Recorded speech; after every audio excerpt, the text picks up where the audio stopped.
क्यों? आप तो देश के प्रधानमंत्री थे। अगर आपको जनता इतना पसंद कर रही थी तो आपको तो बहुत भारी बहुमत से जीतना चाहिए था। मोदी जी महिलाओं का नाम लेकर महिलाओं की बेइज्जती ना करें। वो सीना 56 इंची का अपने वहाँ पे अपने लाल किले से बोल दे कि भाई मैं सही वोटों से जीता, मुझे तो नहीं लगता इस हिसाब से कि वो जीते हों। शर्म आनी चाहिए मोदी जी। कब तक जनता को बेवकूफ़ बनाएंगे आप? आपने 400 का नारा दिया, आपको 240 पर लाके टिका दिया। अब क्या आपको हाथ पकड़ के गुजरात छोड़ के आए आप? और वापस से उनको फेयर इलेक्शंस कराना चाहिए, तभी उनकी भी कुछ जो है इमेज बचेगी, वरना उनकी इमेज वैसे ही बहुत ज़्यादा खराब हो चुकी है। नमस्कार, आप देख रहे हैं 4 PM में आपके साथ नफीसा खान। क्या चोरी के इलेक्शन से हुआ है नरेंद्र मोदी का सिलेक्शन? क्या बनारस की सीट हार रहे थे नरेंद्र मोदी? क्या अगर बनारस की सीट के नतीजों की जांच हो जाए तो क्या सच्चाई सामने आएगी कि पीएम मोदी पीएम की गद्दी तक जनता के समर्थन से पहुंचे हैं या फिर वोट की चोरी कर? दरअसल SIR और वोट चोरी के मुद्दे पर राजनीति गर्म है और इसी बीच नेता विपक्ष राहुल गांधी ने लगातार ये हमला बोला कि पीएम मोदी पीएम नहीं होते अगर वोट चोरी ना होती। और ये मामला और तूल पकड़ने लग गया है क्योंकि अब लगातार कांग्रेस के नेता ये मांग कर रहे हैं कि इलेक्ट्रॉनिक जो डेटा है इलेक्शन कमीशन वो मुहैया कराए, ये बताए कि बनारस की सीट पर जो चुनावी नतीजे रहे उसमें सच्चाई है या वाकई पीएम मोदी हार रहे थे। इस बीच मैं इस पूरे मुद्दे को लेकर चर्चा महिलाओं से करूंगी, खासकर महिला इसलिए क्योंकि लगातार पीएम मोदी ये दावा करते रहे हैं कि महिलाओं का समर्थन उन्हें हर चुनाव में मिला है। तो चलिए जान लेते हैं कि 2024 लोकसभा चुनावों में नरेंद्र का सिलेक्शन आखिर कैसे हुआ। कल 15 अगस्त है, लाल किले से पीएम मोदी भाषण देंगे। क्या भाषण में सच्चाई सामने आएगी जैसा लगातार विपक्ष कह रहा है? चर्चा की शुरुआत करती हूँ आपसे मैम। बीते कुछ दिनों से हम देख रहे हैं कि विपक्ष सबूत लेकर आ रहा है, विपक्ष आरोप लगा रहा है और अब सबसे बड़ा आरोप जो वो है पीएम मोदी पीएम की गद्दी पर वोट चोरी कर पहुंचे। आपको क्या लगता है कि बनारस की सीट का राज क्या है?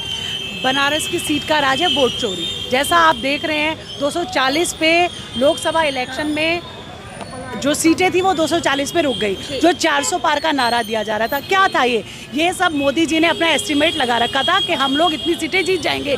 लेकिन हुआ क्या, आपने देखा होगा उनकी बनारस पे सीट पे सिर्फ 2 बार अनाउंसमेंट होता है जिसमें कहते हैं मोदी जी पीछे चल रहे हैं। लेकिन अचानक से क्या होता है, वो रुक जाता है आधे पौने घंटे के बाद। उसके बाद मोदी जी कुछ 1 लाख समथिंग वोटों से जीतते हैं। क्यों? आप तो देश के प्रधानमंत्री थे। अगर आपको जनता इतना पसंद कर रही थी तो आपको तो बहुत भारी बहुमत से जीतना चाहिए था। मोदी जी महिलाओं का नाम लेकर महिलाओं की बेइज्जती ना करें। कभी आप सिंदूर बोल देते हैं, कहीं आप बोलते हैं महिलाओं के वोट से मैं जीता हूं।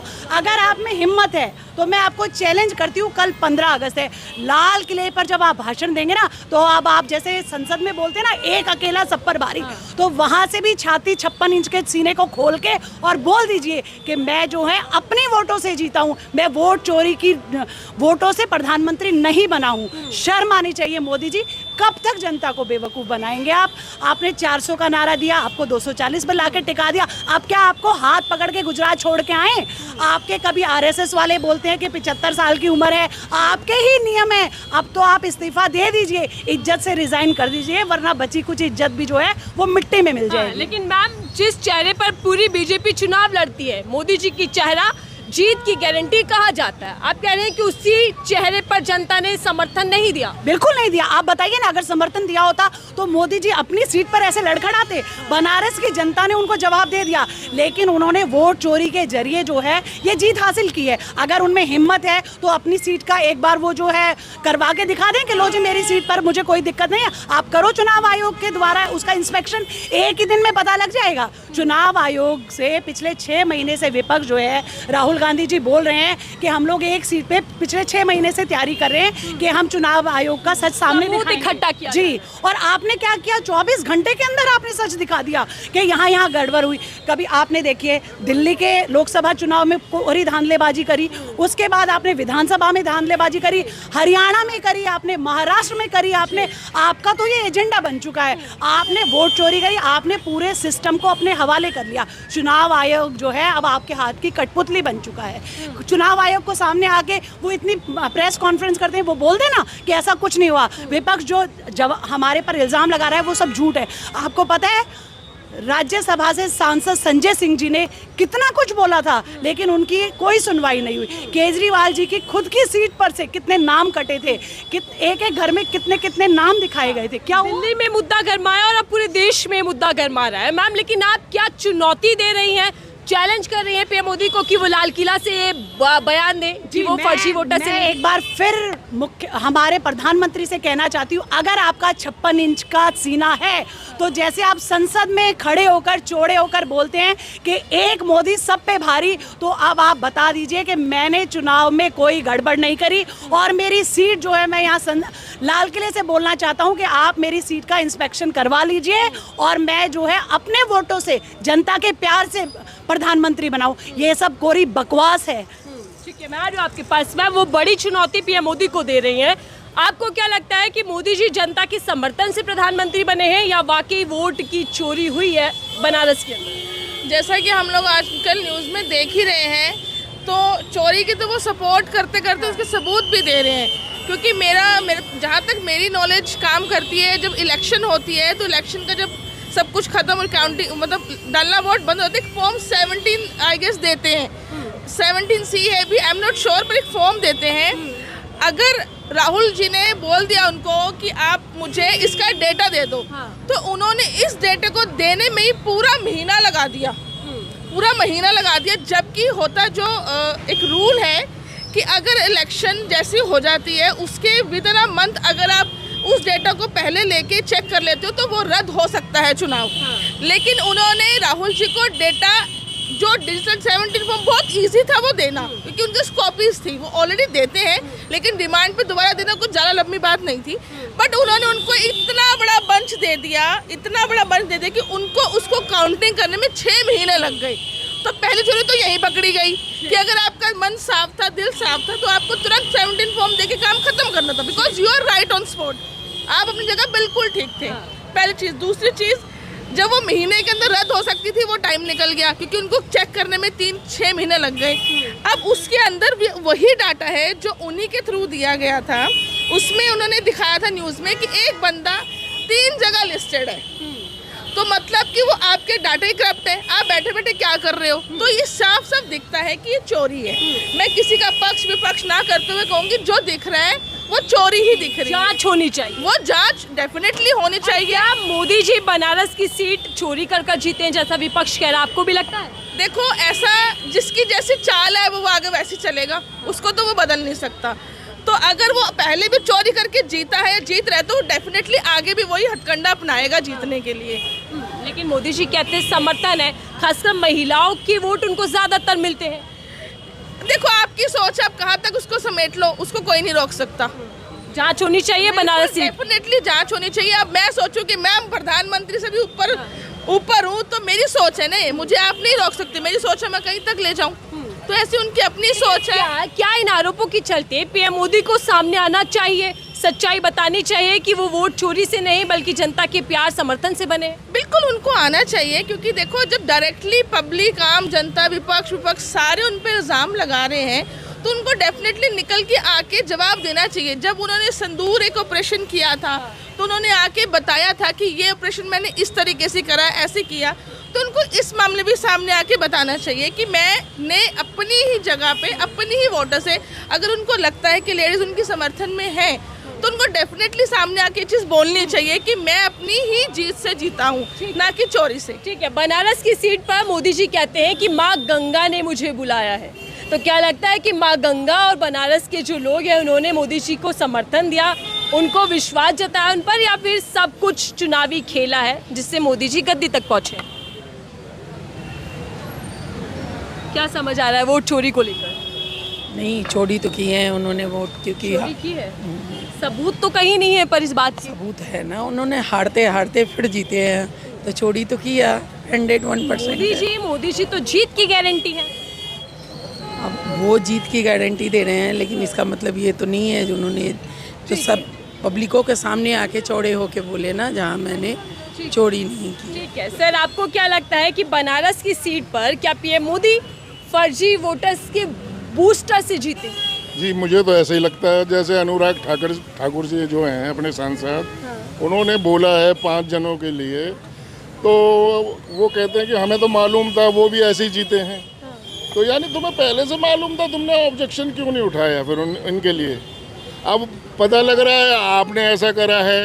तो मैं तो कहता हूँ उन्हें, मोदी जी को, हमारे प्रधानमंत्री जी हैं, वो सीना 56 इंची का अपने वहाँ पे अपने लाल किले से बोल दें कि भाई मैं सही वोटों से जीता। मुझे तो नहीं लगता इस हिसाब से कि वो जीते हों, क्योंकि 400 बोल रहे थे, 240, ये तो शुक्र है नकली चलाएं वोट, तब इतनी आगे, नहीं तो बहुत बुरी हार होती मेरे हिसाब से। तो ये लगता है। तो आपको लग रहा है कि जो चुनावी नतीजे आ रहे थे, इंस्पेक्शन होना चाहिए वहाँ का, बनारस का इंस्पेक्शन करना चाहिए, वोट देखने चाहिए, दोबारा से गिनती होनी चाहिए मेरे हिसाब से। तो अब ये तो अंधविश्वास है, अंधभक्त हैं, बस बोले जाओ करे जाओ, जैसा कर दे करते रहो, चल रही है जैसी है। तो क्या बनारस की सीट का डेटा देगा इलेक्शन कमीशन? लगता है मुहैया कराया चाहिए, देना तो चाहिए। इलेक्शन कमेटी के पास तो सारा कुछ होता ही है, वो दे, उसे दिखाए, पब्लिक को, इंडिया को दिखाए कि भाई ये चीज़ है, ये सच्चाई है, तभी तो पता लगे। और हमारे वो प्रधानमंत्री बने, उन्हें तो आगे चल के बोलना चाहिए, पूरी इंडिया को ये दिखाना चाहिए भाई मैं सच्चा हूँ।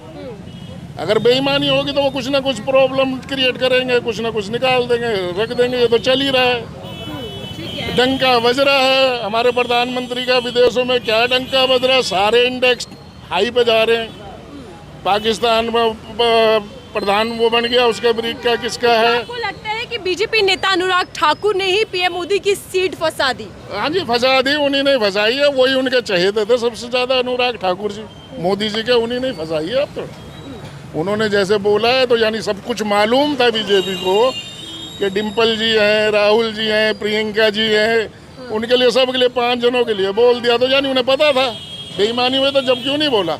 अब ये तो यही चल रहा है। कांग्रेस में भी FIR दर्ज होती है, केस बनता है, अंदर कोई नहीं जाता। वो बीजेपी का तो कोई आज तक कोई भ्रष्टाचार ही नहीं है। सारे देखें बीजेपी के अंदर बिल्कुल दूध के धुले हैं। और मोदी जी तो भारी बहुमत के साथ जीतते आए हैं चुनाव। हाँ, तो वो है, ये जो आपको पता ही, अब क्या कहें, सब पब्लिक को पता है सब क्या खेल हो रहा है इस इंडिया के अंदर, क्या खेल रचा जा रहा है और कैसे इलेक्शन जीता जा रहा है। मैं आ रही हूँ आपके पास। मैम, आप वोट चोरी मामले से अवगत होंगी, क्या चल रहा है वोट चोरी, और आप क्या सोचती हैं आम पब्लिक? सबसे पहले तो ये कि I am a big fan of 4 PM। सुबह की हमारी चाय जो होती है वो संजय शर्मा जी के प्रोग्राम से होती है, जिसमें अभय दुबे जी आते हैं। तो ये तो कोई थोड़ा सा भी पढ़ा लिखा इंसान ही समझ सकता है कि पूरे नेशनल लेवल पे फ्रॉड चल रहा है, चाहे वो विपक्ष जीत रहा हो चाहे ना जीत रहा हो। मतलब हर सीट पे कुछ ना कुछ तो गड़बड़ है। अब इनकी सेटिंग जो है वो ठीक से बैठी नहीं, 400 पार नहीं हुआ, तो अब ये फंस गए हैं। तो अब ये खुद ही बोल रहे हैं कि विपक्ष भी चोरों के वोटों से जीता है। तो भाई रिस्पॉन्सिबिलिटी तो जो है इलेक्शन कमिश्नर की है ना, और वो आपके अंडर काम करता है। तो सारे देश में ही चुनाव रद्द होना चाहिए और फ्रेश जो है चुनाव होना चाहिए। उससे पहले रिवीजन होना चाहिए। सारे फेक वोटर्स को हटाइए और जेन्युइन वोटर्स को ऐड कीजिए और वापस से पूरे देश में इलेक्शन होना चाहिए। तो आप ये मांग करती हैं कि पीएम मोदी अपनी गद्दी छोड़े, चुनाव रद्द हो और इलेक्शन कमीशन पारदर्शिता के साथ वापस लोकसभा चुनाव देश के अंदर कराए? बिल्कुल, सबसे इसमें उनकी डिग्निटी है। इसमें उनको याद रखा जाएगा फ्यूचर में कि उन पे इल्ज़ाम लगा और उन्होंने गद्दी छोड़ दी, और वापस से उनको फेयर इलेक्शंस कराना चाहिए, तभी उनकी भी कुछ जो है इमेज बचेगी। वरना उनकी इमेज वैसे ही बहुत ज़्यादा ख़राब हो चुकी है। तो अगर फिर से इलेक्शन होते हैं तो वो ही सबके हित में होगा। और अगर मैं सिर्फ मोदी जी की सीट की बात करूं, क्या उस पर जांच होनी चाहिए? हम लोग लाइव देख रहे थे, 12 बजे तक वो हार ही रहे थे और अचानक से बोल दिया कि वो 1.5-2 लाख से जीत गए। तो इट इज़ नॉट पॉसिबल। धीरे धीरे कोई जीत सकता है, धीरे धीरे ही कोई हार सकता है। अचानक से आपने वो काउंटिंग ही बंद कर दी और खुद ही एक आंकड़ा दे दिया कि पीएम जो है इतने वोटों से जीत गए। लेकिन मोदी जी की लोकप्रियता बड़े पैमाने पर है, पहले से भारी बहुमत के साथ वो जीतते आए हैं। देखिए, ये AI का ज़माना है, सोशल मीडिया का ज़माना है, ये बहुत ईजी है। मैं भी आज एक ऐसी बाइट दे दूं जो उठपटांग हो या कुछ भी ऐसी हरकत कर दूं तो मैं भी फेमस हो जाऊंगी वर्ल्ड वाइड। तो ये कोई बड़ी बात नहीं है कि कोई फेमस हो जाता है। फेमस होना आसान है, उस अपनी डिग्निटी को मेंटेन करना मुश्किल है। उनकी एक बहुत अच्छी रेपुटेशन थी और बहुत उनका अपना रुतबा था जो उन्होंने धीरे धीरे खुद ही गंवाया है, और वो अभी भी बचा सकते हैं उसको अगर वो फिर से वापस से फ्री फेयर इलेक्शन करवाते हैं और सारे देश में वापस से बोलते हैं कि इलेक्शन कमिश्नर का इसमें प्रॉब्लम है, जो कि ऑफ कोर्स उसमें सभी मिले हुए हैं, ये बोलने की जरूरत नहीं है। इलेक्शन कमीशन के जो बयान सामने आ रहे हैं वो सिर्फ इतने ही है कि आरोप जो है बेबुनियाद है, वोटर्स को चोरी कहना उनका अपमान है। देखिए, कोई भी थोड़ा सा भी पढ़ा लिखा इंसान होगा तो वो समझ सकता है कि इलेक्शन कमीशन अपनी रिपोर्ट्स को क्यों हटा रहा है, क्यों रीडेबल फॉर्मेट हटा रहा है। ये कोई बड़ी बात है क्या? इतना तो हर कोई पढ़ा लिखा है इंडिया में, और नहीं भी पढ़ा लिखा है तो सोशल मीडिया को देख के और न्यूज़ को देख के समझ में आता है कि छुपाता वही है जो गलत करता है ना। तो ये तो सिंपल सी बात है। ठीक है, देखिए तमाम मेरे साथ जनता थी और खासकर महिलाएं थी। आखिर मैं जान रही थी उनसे कि नरेंद्र के सिलेक्शन के पीछे वजह क्या है। क्या वोट चोरी पूरा षड्यंत्र था या वाकई पीएम मोदी को देश की जनता ने समर्थन दिया?